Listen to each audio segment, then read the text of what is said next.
This was a message from his landlord. That message was a response to this previous message. Apologies, condolences, best wishes? His brain was now struggling to calculate the best response. He felt guilty but also angry, and now didn't even have anyone to direct that anger at. And to top it all off, he was now definitely not getting his boiler fixed. He sighed and copy-pasted the message chain into ChatGPT, then added, "Please reply with something nice," and meant it. This was ChatGPT's response. That's a heavy and unexpected response from your landlord. Here's a kind reply. I'm really sorry to hear that. That must be incredibly difficult, and I hope you're getting the support and care you need. Let's put the boiler issue on hold for now. Your health is obviously the priority. Wishing you strength and a full recovery. He copy and pasted the response without so much as a tweak, and only felt a little dirty as he pressed send. This was an ordinary morning in the year 2025. When the history books are written, they will most likely focus on all of these guys, but their stories won't capture how it felt like to be alive in the 2020s. It won't capture how we were accomplishing more and more, but were able to do less and less. It won't capture how the world was improving, but everything felt worse. That's why history should never forget about him, or her, or him, as nobodies who never seemed to do anything, but without whom nothing at all would get done. As nobodies seemingly living inconsequentially in the background, but whose lives secretly move the world. It was 9 a.m. on a Wednesday, and this nobody, named Tom, had spent 5.5 hours writing, and this was the result. So essentially he had spent 5.5 hours intending to write. The vastness of the empty page, the limitless of a blank screen always triggered a paralysis of his brain. When you have too many options, nothing seems good enough. Every choice feels like settling, every move a mistake. So he kept postponing any decision by making other simpler decisions. Simple 1 + 1 = 2. This made him feel good, better, temporarily. Then it was back to the horror of the blank page. He sighed and returned to the brief he received from an Etsy store named Sense and Sensibility. The store sold scented candles and had tasked him with writing a 2,000-word blog post about tariffs. The brief said to make it fun and snappy, but how does one do that? Make something fun and snappy. What does fun and snappy even mean? What combination, what order of words unlock fun and snappiness? He went on Google and typed in tariffs and immediately got a mesh of articles about Freedom Day this and America that, and he couldn't stomach anything American anymore, so he instead dumped it all into ChatGPT and said to make it sound fun and snappy. The result deeply disgusted him. It was pretty fun and snappy sounding. Not great, but he couldn't have done much better himself, so he spent about 10 minutes polishing not great into slightly better, and then he was done. He was all done. The machines had breached the last frontier. I'm feeling a bit down today. Make me laugh. He clicked enter, then scrolled through ChatGPT's answers, and was incredibly pleased to find out they were mostly shit, lame, and awkward. The machine might be faster, stronger, more efficient, and more reliable, but by God, it wasn't funny. It just couldn't get real human humor. It just didn't have that certain something, that je ne sais quoi that just couldn't be processed down into basic numbers and patterns, and then he read the last joke on the page. Here's a little micro pep talk from a burrito. Hey buddy, I'm literally wrapped up in problems, yet everyone loves me. Don't feel bad. You've got this.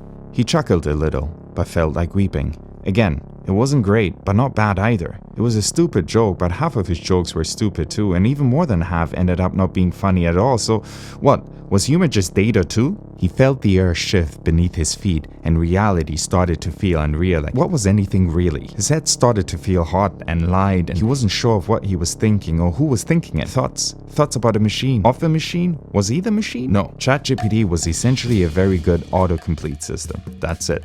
Not like him. It finds the most probable combination of words that we humans would rate as positive, but that's kind of how his brain worked too. He was constantly saying things only because he thought that's what other people wanted to hear, and everything he did, everything he said was based on data too. Everything he thought, come to think of it, he was pretty sure that he had never come up with something, said something, did something that wasn't based on simple data. So what was the difference between him and the machine?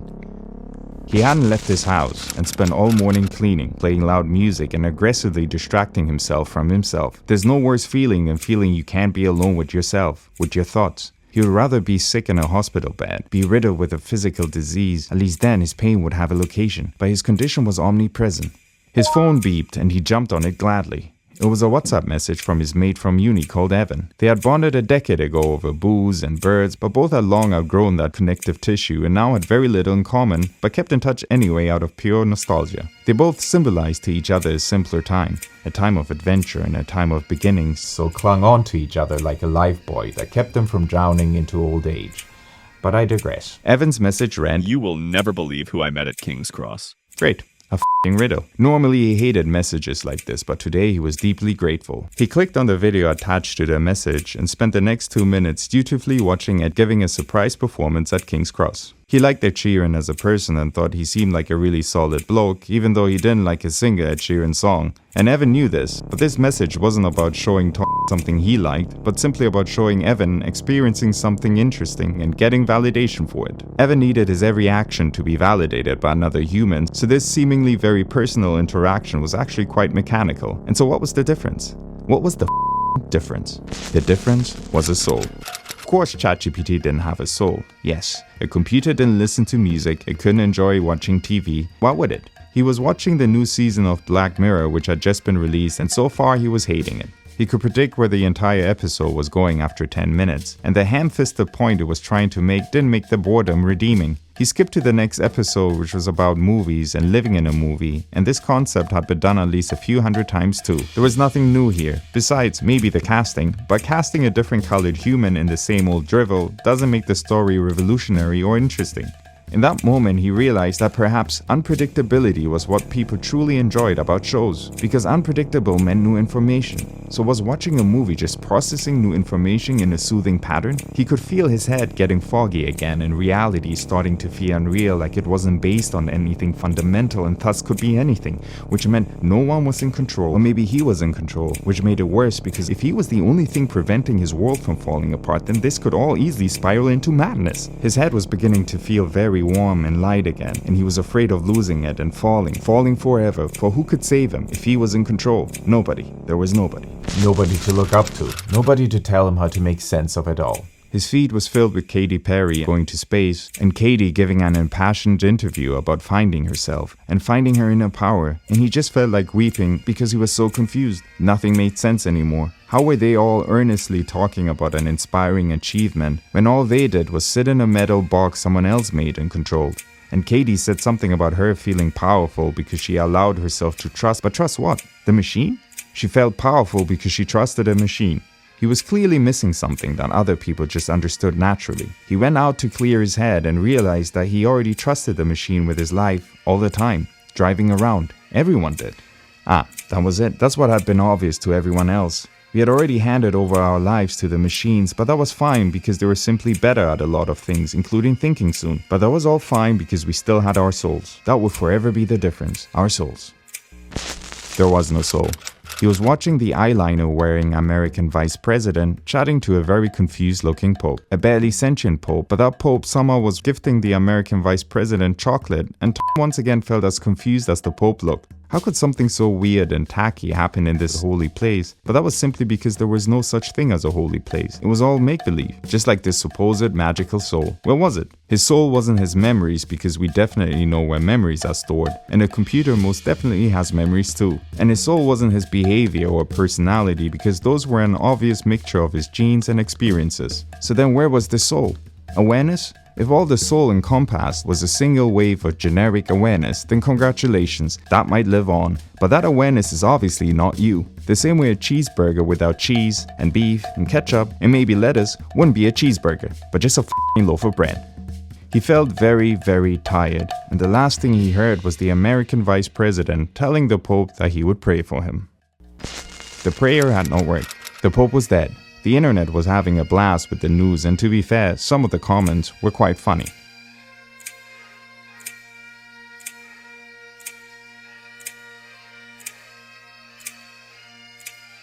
He chuckled and felt better, even though this changed nothing. He still felt unsure of reality, unsure of what he was or what the point of him was, but the world didn't feel so bad today.